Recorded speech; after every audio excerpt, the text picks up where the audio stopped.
السلام علیکم ورحمت الله وبرکاته.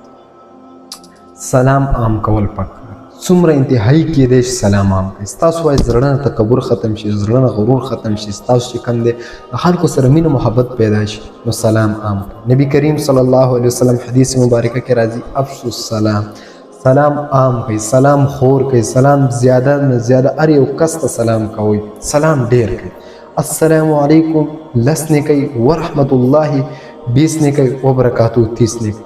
تا ته 30 نه کوي ملاویږي په سلام کولو باندې. چې یو کس سلام کوي ستا سره چې یو نه کوي کم شي نو د قیامت په ورځ به ستا له ورور نه درکوي، ورور به چې کوم دی پلار له نه ورکوي، پلار به ورور له نه ورکوي. داسې د چلیږي یوم یفر المرء من اخی و امه و ابي و صاحبته و بني. نه به ښځه څوک چاله نیکۍ ورکوي، نه به مور چاله ورکوي، نه به پلار، نه به خور، یو کس به اولاد به چاله نیکۍ نه ورکوي چې نن تا ته 30 نیکۍ ملاویږي. بل ذکر راځي چې تکبر هم د انسان د زړه نه چې کوم تکبر دی دا هم ختموي، ځکه چې حدیث مبارکه کې بل ذکر راځي البادئ بالسلام بریء من الکبر.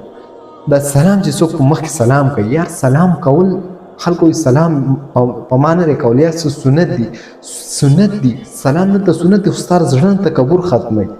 تا سلام وکړو بل یو کس باندې جواب واجب دي چې هغه جواب درکړي، وعلیکم السلام جواب درکړي. ستا د زړه نه چې کوم تکبر دی دا به خامخا ختمېږي، ستا په زړه کې به غرور نه راځي، تکبر به نه راځي. همیشه لپاره سلام کوئ. سلام ډېرې زیاتې پیدې دي، انتهایي زیاتې پیدې دي.